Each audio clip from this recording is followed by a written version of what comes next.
Thank you, Steve. Season 4, it's gonna be huge, baby.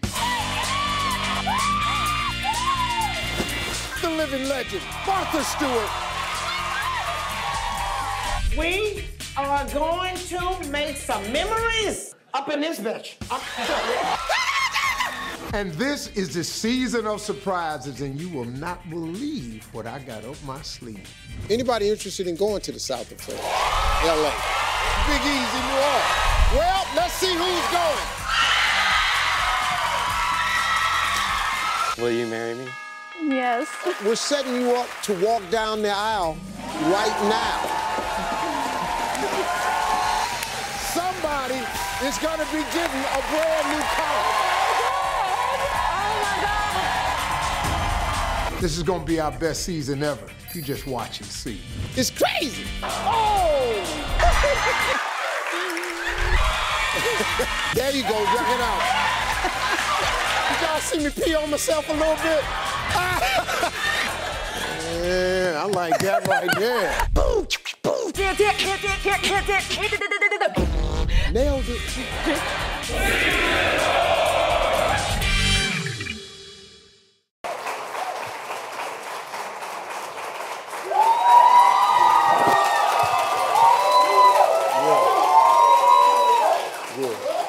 Everybody say money.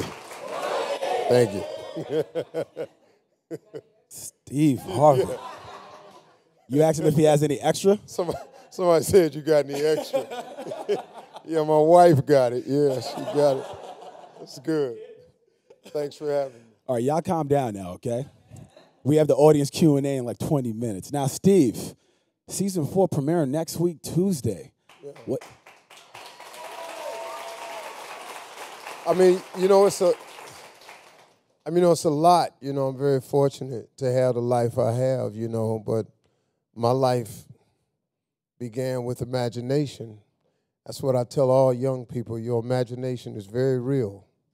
Don't play it off, man. Don't see things in your imagination and not understand it. It's impossible for you to think an impossible thought. That's impossible. So if it's in your imagination, it has to be real. It has to be real, and you got to chase that because that's God speaking to you, showing you a preview of an attraction that he has for your life. So imagination is real. Now, you picked up comedy from a young age, correct? Oh, yeah, I've always been funny. Create a lot of problems for me, too. I stayed in the office, man, because I didn't know it was a gift. I just thought it was something I could do. I was just a funny guy. I could make people laugh at about anything, sad subjects, anything. I stayed in a lot of trouble. I didn't discover it as a gift until I was 27. What subject do you like talking on the most? You're talking about in comedy? When it comes to comedy, yeah. I mean, people, family, your past, the experience, that's what makes it funny. That's why it's hard for young people to be comedians. It's hard to be a 16-year-old stand-up or a 19-year-old stand-up because you don't have enough yet. You ain't been divorced. You ain't been turned down for no job. You ain't lost your family. You ain't got 4 kids. You don't pay child support. So what the hell your joke's going to be about, You got to live a little bit, And so once you lived a little bit, you got stuff to write about that more people can relate to. Right. And now back to the season 4 premiere of your show. For me, I was shocked when you entered daytime, just because from watching you, growing up watching you host Showtime at the Apollo, you seem like a very much of a nighttime host. And I've seen some of your specials, so you definitely aren't fit for daytime sometimes. Are you trying to say I cuss a lot? A little bit. What you said, yeah. So for me, like, how did that just come about? I'm going to be honest with you, man. That's what I saw, too. When Arsenio left late night, that's what I wanted. I wanted to be a late night talk show host because I wanted to be daring and I wanted to say things that were risque and go right on the edge. But my life changed, God changed me along the way, and he made me develop into a different person. I just started trying to be a better person. And that led me into, look, man, after the third marriage, you kind of got to look at yourself and go, okay, man, I'm messing this up pretty good. What am I doing wrong? And so once I started really examining myself and God started changing me, look, I ain't trying to trip you out at number one. You asked me, I tell you the truth. So God changed me. So I became a different person. So I didn't fit nighttime anymore. I got 4 daughters. So I can't just be out there saying anything I want to say. I got 4 daughters that's looking at me as an image of what a man is. So I got to be a better man so my daughters at least know how to go pick one. I don't want them looking, at the wrong image. So as I changed, I turned into a daytime guy. I didn't even know it. I just looked up. I wanted nighttime bad. I thought I would be great at nighttime. I'm funny, I'm quick. But I got in daytime, man, and it's really been a blessing for me, But I'm in daytime. This is season 4. Every show I started with back then is not on the air. I'm very fortunate, man. The daytime is hard, man. It's really hard because you got to get into mainstream America houses and they got to like you. But now everyone likes you. Black, white, brown, everyone likes you. That's okay. Yeah, that's grace. Yeah. And you speak about, you mentioned your wife, Marjorie, a lot. She's one of my favorite guests that have been on your show. She's on there quite a few times. And I heard you say something something to the effect of, she made you enjoy your fame. What was it about your fame that you didn't enjoy before, and how did she change that? I mean, look, fame is hard. That's why I give young people a break. When you see the Miley Cyruses and the Chris Browns out there and Kanye and they say something crazy, or Justin Bieber, and you ready to lace them, man, you got to understand, it ain't no school for fame. There's no college you go to prepare you for fame. You just get it. You're usually the only one in your family with it or ever had it, and you just thrust into it. And you say things and you make mistakes publicly. But they ain't making no more mistakes than we make as non-famous people. They just got this social media attached to them, man, and we eat them alive. Well, I was famous before. I had started building my fame before there was Instagram or Facebook or any of that.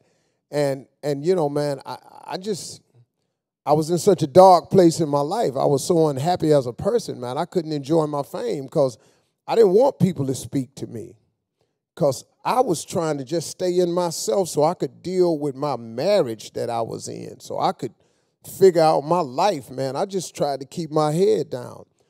Marjorie came along and changed all of that. And she taught me and she helped me, man, understand your fame is a blessing to you. These people out here, you on their shoulders. See, let me tell you something about being famous, man. You don't get to decide who's famous. Other people make that decision for you. You can say, I want to be famous all you want. It don't mean nothing. Man, you can put it on your refrigerator, on your vision board, until a million other people decide that they like you. You can want to be famous all you want. She made me understand that. And that it's these people, it's people that's online, it's people in social media that make me famous. I'm in over 40 million homes because of Family Feud, the talk show, the radio show. I'm in 40 million people's houses, man. That's a lot of people's house. That's just homes. That ain't how many people in there, I know the Johnson family. There's 13 of them in the Johnson house. That's just one house. You get an average of 4 or 5 people in one house, man. I mean, a lot of people know you. And I'm Caribbean. I know what you mean. A lot of people, yeah. A lot of people. You mentioned people saying crazy things, especially the young famous people. Did you watch the VMAs that just aired just a while ago? Did you see Kanye West's? Yeah, I just watched it again. So he's obviously joking, I hope, but he wants to run for president in 2020. I loved his speech. Let me tell you something. Did you? Because I got what he was saying. Once you understood, he was just joking about the 2020, but hell, Donald Trump running.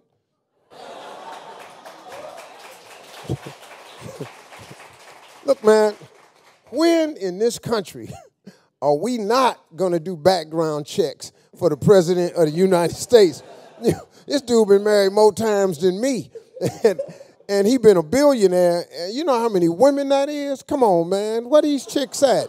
Let's dig these chicks up, and let's get a camera and a microphone and find out the real story. You can't be president and been a pimp. That ain't how this work. You can't be president of the United States, man, and been that much money and them many chicks. He's been only married to models. Come on, man. Somebody, are we for real? I mean, I feel like JFK did it, no? JFK got away with it, no? Yeah, but he wasn't no social media attached to him. You didn't know it. They just said he had Marilyn Monroe, but hell, you'd have slept with Marilyn Monroe. You Caribbean.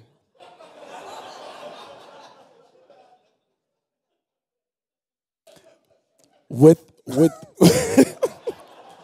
I'm sorry. This is probably gonna turn around and bite me pretty bad. But y'all protect me out there. Y'all online all the time. Y'all look out for your boy when they try to do me. With the presidential election of 2016, do you think Donald Trump might actually be a potential guest on your talk show? Yeah, I'd love to have him on my talk show. Oh, without a doubt. Because I would love to ask him regular people questions. You know, y'all keep talking to these people about politics. Let's get off that. What do you really know about running this country? I got a lot of money, but do you care about everybody that's in the country? You got to care about Latinos. You got to care about poor whites. You got to care about African Americans. Donald Trump been rich a long time, man. You get out of touch when you've been rich a long time. When you don't have no memory of hard times, you get out of touch, man. You get out of touch. And I just want to talk to him about are you really in touch with the masses? Because the majority of people that's going to vote are not rich people. So you want to take all these programs, you got to realize who you're taking them from. You can't send everybody back. See, we need to stop this about sending people back across the border. You can't do that. This whole country crumbles. This whole country crumbles without that population. Let's stop that. All these rich people got them people working for them in their yard somewhere. You get rid of these people, you have no more food industry. The farming industry closes, all restaurants close, and construction in this country stops the day after you send them back. So now let's really talk about who you're going to send back. And can you really send people back? No, you can't. Find a way to take these hard-working people that's been over here working hard with no criminal record and make them citizens. That's what you need to find, because they're here. They're here to stay, and they're a very important part of the fiber of this country. And somebody need to just go on and admit that and quit acting like you rich and you don't use these people, because all of them got somebody. Hell, Rush Limbaugh was down there. Rush Limbaugh had his housekeeper going to buy dope for him. Everybody forgot that? Wait, what? Well, you know, when he was on them pills. You know, when Rush Limbaugh was on them pills, yeah, his housekeeper used to go buy the pills for him. Yeah. Anybody know?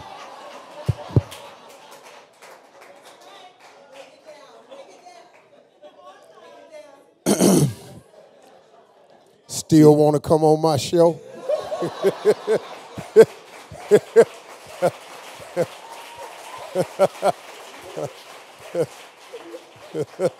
You know, I've actually sat across from you before. It didn't go this well. No, this was 6 years ago, and you were a guest host on my first TV job, which was Who Wants to Be a Millionaire. And man, yeah. You were there for that? Yeah, I was there for that, man. Yeah, so they didn't let me do nothing on that show, man. What do you mean? I sat in for Meredith Vieira. Yeah, I know. Who Wants to Be a Millionaire? I was there, I know. It's a very technical show. You know, first of all, who wants to be a millionaire? Well, first of all, who the hell don't want to be a millionaire? Let's start right there. And I thought when I took the gig for the whole week, I said, man, I'm going to give away $1 million. That's what I wanted to do. And they looked at me like, excuse me? I said, yeah, I want to give away $1 million.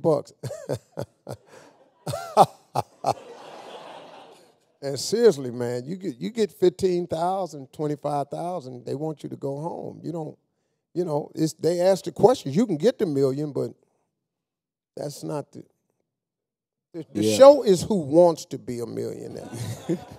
Name of the show ain't who gon' be a millionaire. It's who wants to be.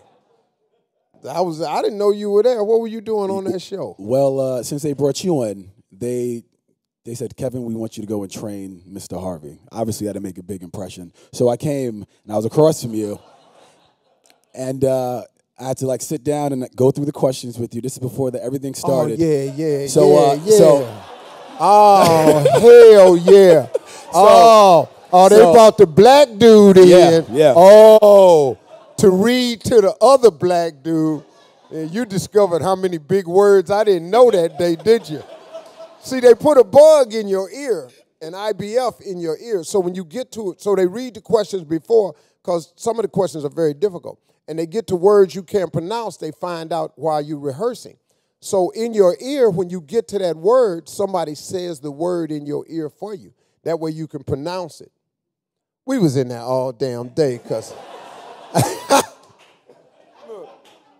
I ain't got no education. I don't know why they even asked my ass to do the damn show, because I ain't got no education. I told them that when I went out there, I ain't got no education, though, but I figured it out, let me tell you. So, I ain't got no education. But how did you feel about, the backlash when it got picked up by SNL and Kenan Thompson started spoofing you? It's hard. A lot of people can't, make fun of themselves. Kenan fat ass got to do something, you know what I'm saying? Let's sit up here now.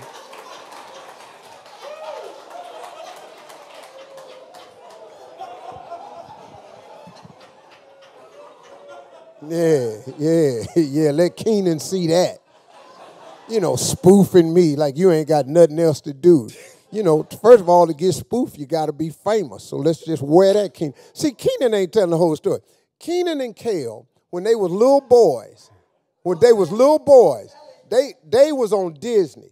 Me and Sad the Entertainer put them on the Steve Harvey show as our young mentors. We put them in mainstream TV. They were just little Disney dudes. Came on TV acting real big and all that. Hi, Mr. Hightower, how are you today? Boy, settle your ass down. What you doing? And we put him on real TV. Now, you get his fat ass over there. Now, every time he turn around, he ain't got nobody to talk about. He want to talk about me. Fat ass off the air now, though, ain't he? So this is the nighttime host I was talking about right here. Yeah. And let me tell you something. Just so you don't, I ain't saying nothing behind Kenan's back, because me and Kenan real cool, but I done told Kenan, when I see him, I'm slapping his ass. I done told him. He just has stayed away from me, that's all. God, this is a great interview. I'm getting a lot of stuff off my chest right now. Yeah.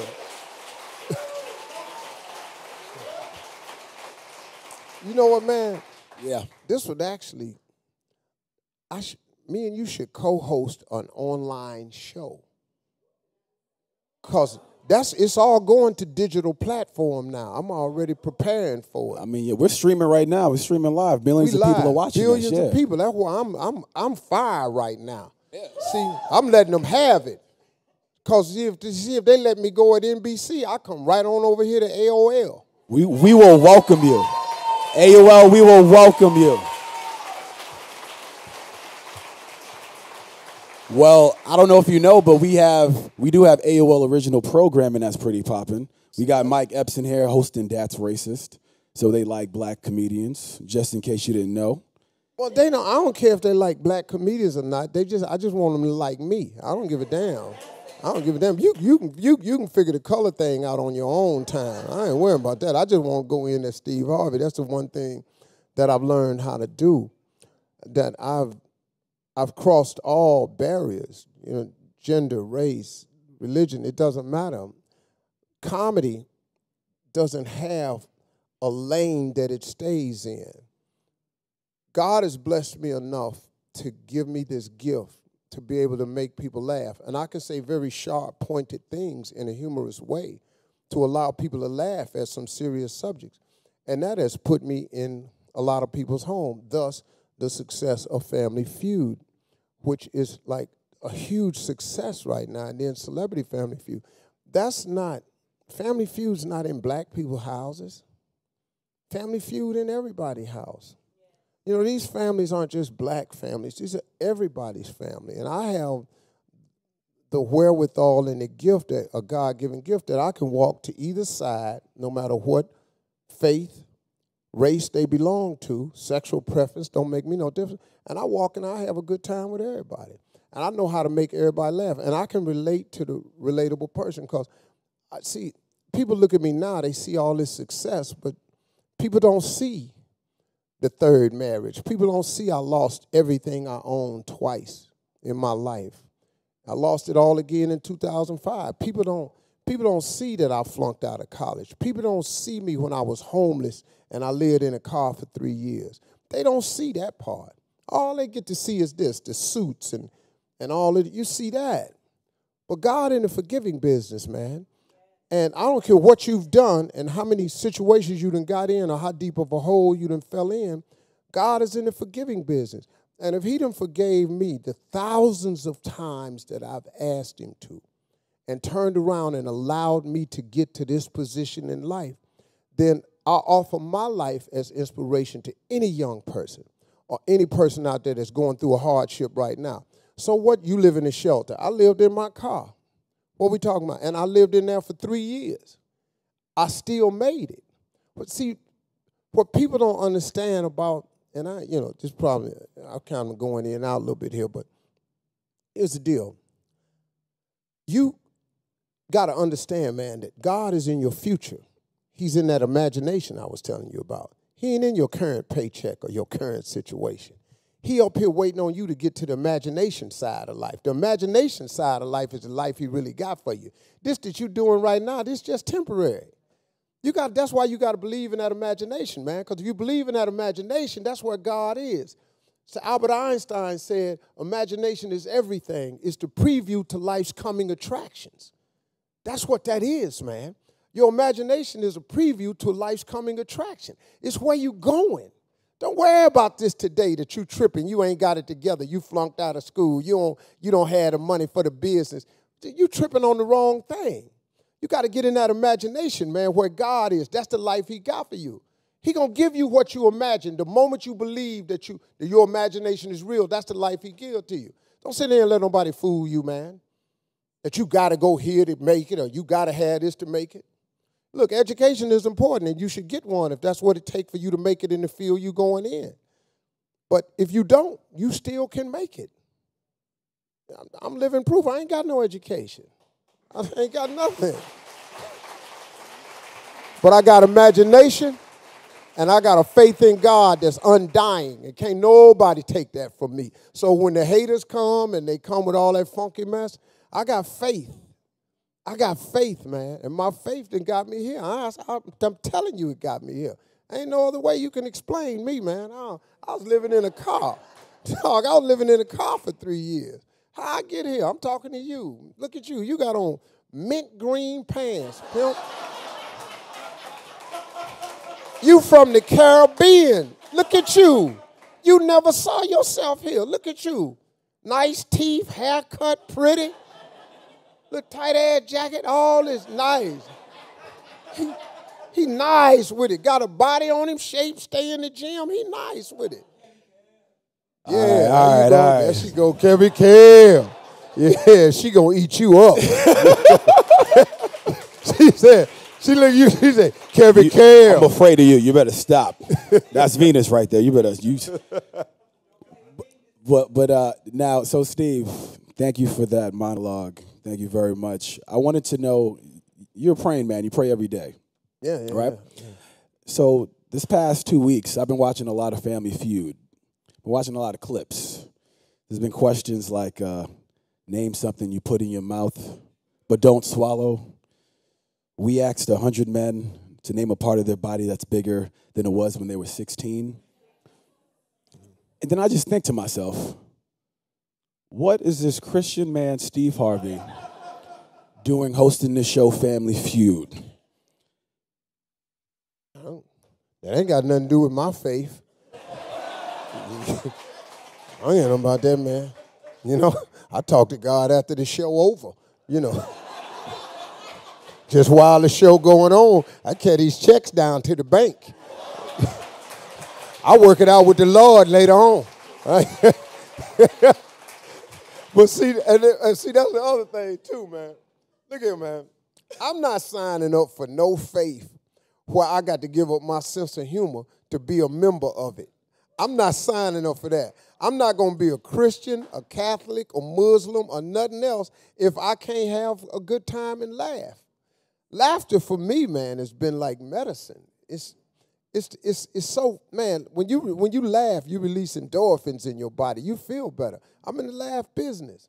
Look, man, look, man, I'm a Christian, but I got great sense of humor. But I cuss when I talk. Oh, yeah. So what I care? What, you gonna judge me for that? You might not cuss. What you do? You know, you do, everybody do something. See, look at it, man.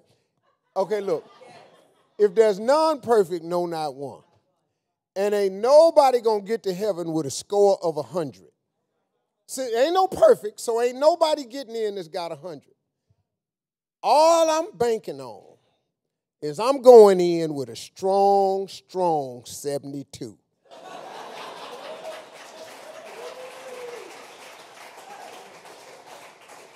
And on Judgment Day, we all better hope he grading on the curve. And maybe this 72 is a high B, and I'm in. And that's how I'm going, man. I shoot dice, I smoke cigars, you understand? I'm the different kind of Christian, though. I may not be like you, you know. You can't slap me and I'm turning the other cheek. I'm not going to do that. If you slap me, I'm slapping your ass right back. That's the way I'm going to do it. You know, you spit on me, I'm going to spit on you. You know, if you my neighbor and you don't love me, I don't love you. I'm cool. I'm not that developed a Christian. Now, if you more developed than that, then cool. Let's see what number you get in with. But don't slap me, man. I'm not that dude. I'm not that dude. And I got money now. I got people who will kill you.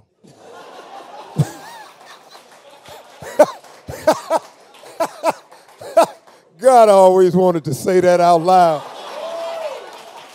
I love AOL.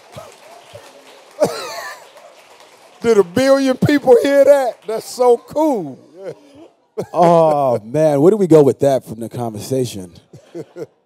You know, I think this is the perfect time to cut to the audience and get some questions from the audience. Cool. It's the perfect time. If you have a question, just raise your hand right over here. Just state your name, say what's up to Steve, and ask your question. Hi, I'm Cheryl. One of the things that I like my son says, I'm a fan, and I don't consider myself a fan, but what I do appreciate is the work that you do with young people. And being a teacher, I see a lot of young people who are struggling. My question is, most of the work you do is for high school students. I work with the middle school. Are you ever going to do something that's going to incorporate middle school students with special needs to reach out to them so that they can see their potential? Because as teachers, we're like parents. A lot of times we get that wah-wah sound, and they no longer listen to us. You say special needs. What do you mean, like?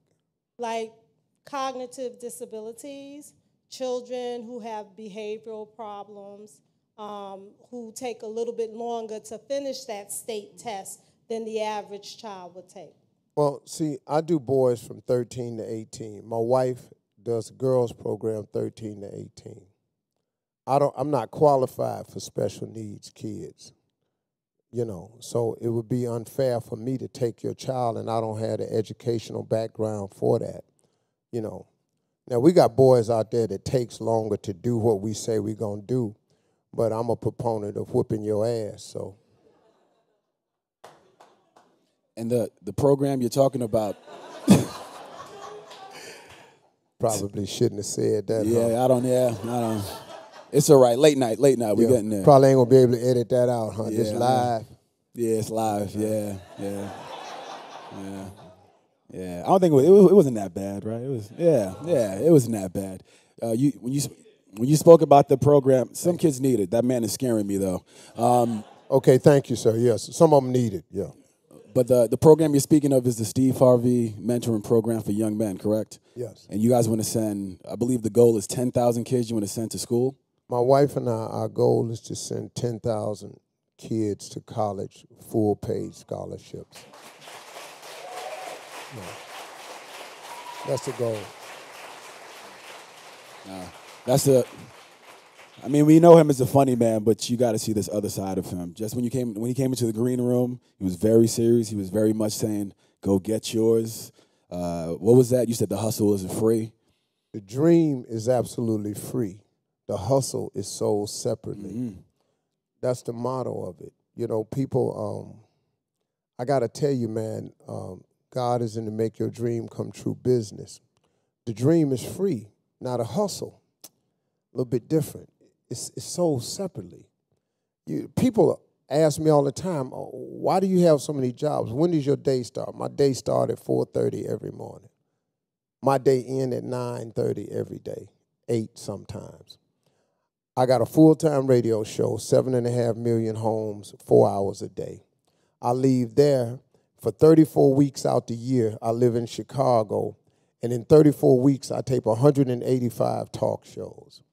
When I get through doing those 4 hours of radio and 185 talk shows in 34 weeks, I go to Atlanta, where I do the radio show 4 hours a day, and I do Family Feud. I tape Family Feud in 9 weeks. In 9 weeks, I take 200 episodes. So I got 200 episodes in 9 weeks, 185 talk shows in 34 weeks, and 240 live radio shows a year. That's the hustle that's sold separately. But that's what you got to do to be successful in this country. Let me tell you something. If you love to sleep,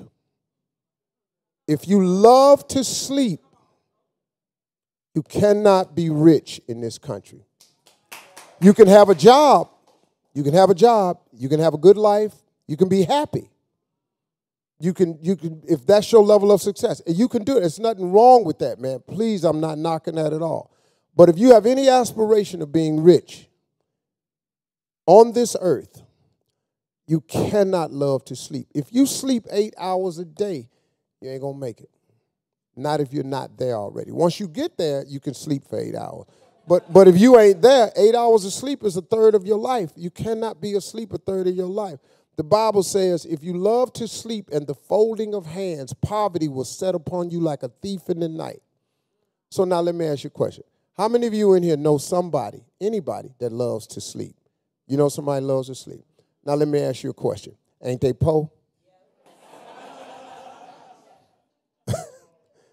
That's the deal, man. I'm sorry. I didn't make the rule up. And if you love to sleep and you have to sleep because you love it, you will be poor. That ain't a Steve Harvey theory. That's a scripture. You can read it in your Bible. Now, do I know where it is in the Bible? But it's in there somewhere. Find it. Find it and send it to me. All right. I love to sleep. I'm going to cut it out. We have another question right over here. It's an honor to be here with you. Yes, I have a two-part quick question. One of my former professors wanted to know, do you think comedy can make a difference? And the second part is, my imagination side of life is working on a talk show. Are you hiring at the moment? That's a hustler right there. That's a good shot right there. I like that, player. Yeah. You have a business card right there. This man is. That's a pimp move you just pulled right there. I like that. I don't know that comedy makes a difference. Comedy makes the medicine easier to swallow. You know, look, when I was a little kid, medicine was like Vicks Formula 44, Father John, Scott's Emulsion, Triple Sixes, castor oil. It tastes like medicine. The invention of Triaminic with bubble gum, raspberry, grapefruit punch, it made you take the medicine better. My little boy Winton, he was actually on Triaminic. He would request it when he wasn't sick. My little damn boy was addicted to Triaminic, and he didn't even want it because it tastes that good. Comedy allows you to taste the medicine and make it taste better. That's all it does. So I don't know that it makes a difference. Some people say it do. I just know it's a better coping mechanism for me, that I laugh at racism. instead of just grappling with it every day, because it ain't going nowhere. So I laugh at it at times, and then times I grapple with it, and I have to be serious about it. But I need those moments of levity, man. I need them. And then we may be hiring on the talk show. So give your card to that gentleman right there named Gerald Washington with the white shirt on and bald. There you go, player. All right. Yeah, let's see. You never know. But that's out in Chicago, though, right? Yeah, that's in Chicago. That's out in Chicago. You know that, right? Oh, he's two thumbs up. He said, all right. You live here in New York? Oh, yeah, you're going to have to get some. We're going to have to get some more coats. You come over there. It's cold as hell in Chicago. I like the way you did it, man. That's pimping. I ain't lying to you. So we have time for one more question. Oh, wait, I think we got it right over here. How you doing, Mr. Harvey? How you doing? You're an all-star veteran in this business. Yeah. And your story is amazing. I want to know what was your mindset when you were living in your car and you would go maybe do a gig and you didn't get as much laughs as you want or you got no's? What's your mindset walking back to that car like, damn, we got to do this again? I mean, it was a bunch of them nights too, man. You know, look, see, thing about comedy, you got to understand, there is no school for this. There's no class for what I do. This, you have to be born to this. And I'm not trying to make it more than it is. You just have to be born with this gift. This is not a teachable gift. Look, you can go to school for anything. You can go to school, take acting lessons, singing lessons, drum lessons, guitar lessons. You can go learn how to fly a plane. You can go to school, be a nurse, a doctor. You can go take car racing lessons. You can go to class. You can go to school for anything. There is no school for comedy. I'm sorry. There ain't no class you can take, and at the end of it, you funny, or you have timing, or you have stage presence, or you have it. There is no school for this. You have to be born into it. And that's the difficult thing, because the only way to get it is to go up on stage. This craft is only learned on stage. Yeah, I know a lot of people. I got a lot of cats I grew up with. It's way funnier than me, man, when we sitting around. But you put them in front of 3,000 people, they don't know. They can't get nothing. What kept me going in my darkest days, in the days where it looked like my imagination wasn't going to come true, on them times where it looked like, you know, man, I don't know if I'm going to get out this car. I just ain't making enough money. The thing that kept me, man, I had an undying, unwavering faith that one day I would make it. See, you don't have to know. This is what young people got to get through your head. You don't know. You don't have to know where the finish line is. You don't even have to know where the finish line is. You may have no idea how to even get to the finish line. All you got to do is take another step. You got to go one more day.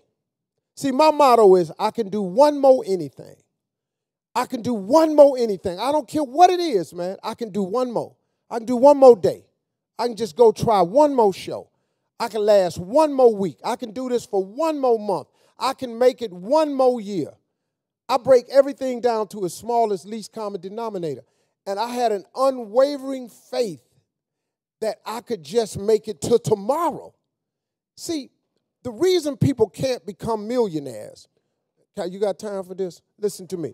It's because, look here, man, you try to figure out how to make $1 million. Now you stumped. So you can't make $1 million, so it freezes you. Listen to me. This is not how rich people make it. You listening? This is how this works. All of you have something that you can do. All of y'all got something you can do. Somebody will give you $10 for it. All of you. You got something somebody give you $10 for. I don't care if it's frying chicken, cutting grass, cutting hair, doing eyebrows, doing nails, washing cars, drawing for something, writing a paper for somebody, babysitting. I don't care what it is. You got something you do that someone will give you $10 for. That's all you need.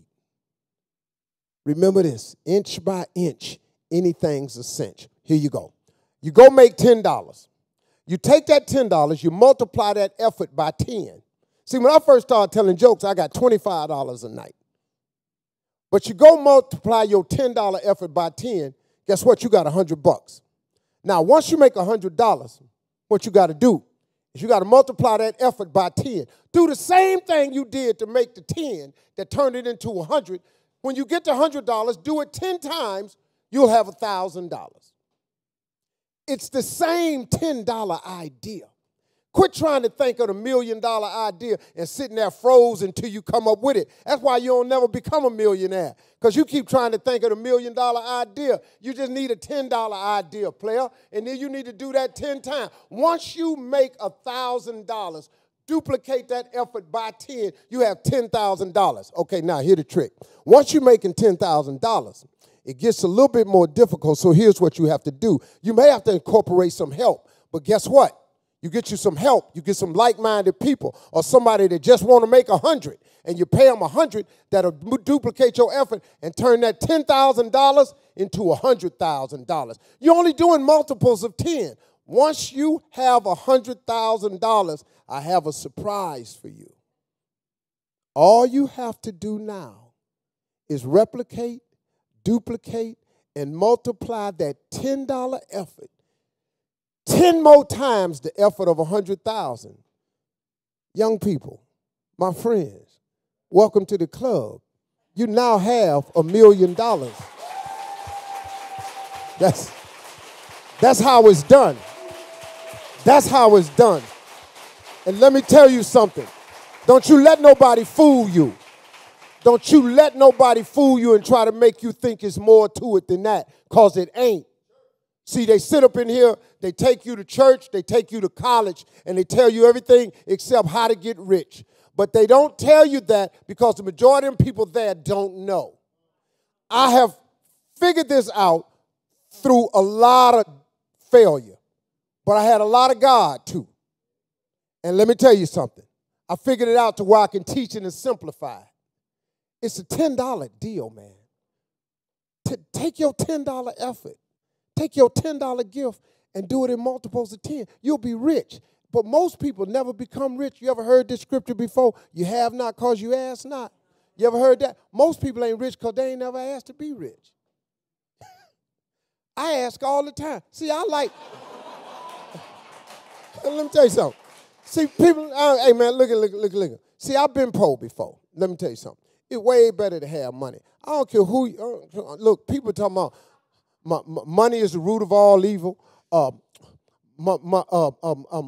Money can't buy you happiness. Let me explain something to you. Them people ain't got no money. Money might not buy you happiness, but it sure park you right in front of Happy House. You get to go in there and see if he home. All of you can be successful if you remember that inch by inch, anything's a cinch. And take a $10 idea and duplicate the effort, and you are on your way. I made $25 a night telling jokes. I quit my job. I made $3,000 the first year in comedy.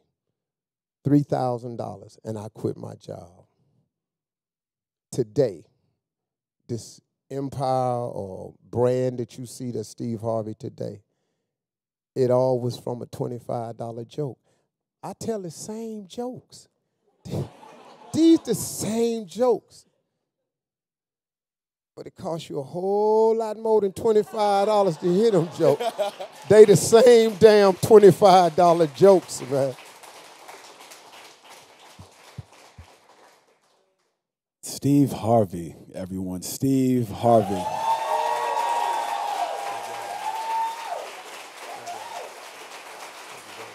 I don't think there's anything left to be said.